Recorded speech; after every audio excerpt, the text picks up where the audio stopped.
சங்கீதம் 64.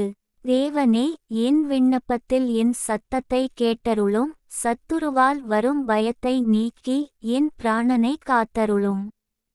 துன்மார்க்கர் செய்யும் இரகசிய ஆலோசனைக்கும் அக்கிரமக்காரருடைய கலகத்துக்கும் என்னை விலக்கி மறைத்தருளும்.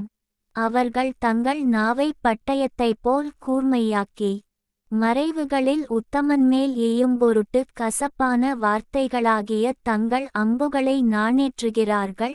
சற்றும் பயமின்றிச் சடிதியில் அவன்மேல் எய்கிறார்கள். அவர்கள் பொல்லாத காரியத்தில் தங்களை உறுதிப்படுத்திக் கொண்டு மறைவான கண்ணிகளை வைக்க ஆலோசனை பண்ணி அவைகளை காண்பவன் யார் என்கிறார்கள். அவர்கள் நியாயக்கேடுகளை ஆய்ந்து தேடி தந்திரமான யோசனை நிறைவேறும்படி பிரயத்தனம் பண்ணுகிறார்கள். அவர்களில் ஒவ்வொருவனுடைய உட்கருத்தும் இருதயமும் ஆழமாயிருக்கிறது. ஆனாலும் தேவன் அவர்கள் மேல் அம்புகளை எய்வார். சடிதியாய் அவர்கள் காயப்படுவார்கள். அவர்கள் தள்ளப்பட்டு கீழே விழும்படி அவர்கள் நாவுகளே அவர்களை கெடுக்கும். அவர்களை காண்கிற யாவரும் ஓடிப்போவார்கள். எல்லா மனுஷரும் பயந்து தேவனுடைய செயலை அறிவித்து அவர் கிரியையை உணர்ந்து கொள்வார்கள்.